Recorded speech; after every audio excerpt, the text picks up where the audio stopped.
यानंतर एक मोठी बातमी आहे लातूरमधून। लातूर जहिराबाद मार्गाची दुरावस्था झाली आहे। या महामार्गाचं काम निकृष्ट दर्जाचं झाल्याचं बोललं जात आहे। तर सरपंचानं गावातच आमरण उपोषण सुरू केलं आहे।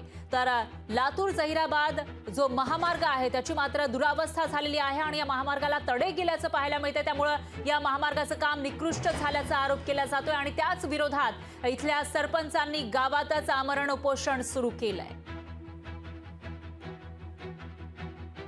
मी आज 6 दिवस झालं उपोषणाला बसलोय। त्याचं कारण असं आहे, मी लोदगा गावचा सरपंच आहे आणि मी सरपंच झाल्यानंतर माझ्या निदर्शनास असं आलं की आपल्या गावाचा सर्वांगीण विकास झाला पाहिजे। आपलं गावात सुशोभीकरण झालं पाहिजे। कुठल्याही गावात दिशादर्शक फलक नाहीत, झेब्रा क्रॉसिंगच्या पट्ट्या नाहीत। जे आजकाल सुविधा जे शासनानं ठरवून दिलेल्या आहेत त्याचं पालन कुठंच झालेलं नाही। तहसीलदार साहेबांचा आदर करतो, परंतु साहेबांना मी रिक्वेस्ट केली की माझा जीव जरी गेला तरी चालेल, परंतु मी संविधानाच्या हिशोबाने न्याय मागत आहे आणि मी जोपर्यंत माझ्या गावाला माझ्या आजूबाजूच्या गावच्या रस्त्यावर न्याय मिळत नाही तोपर्यंत मी उपोषण सोडणार नाही।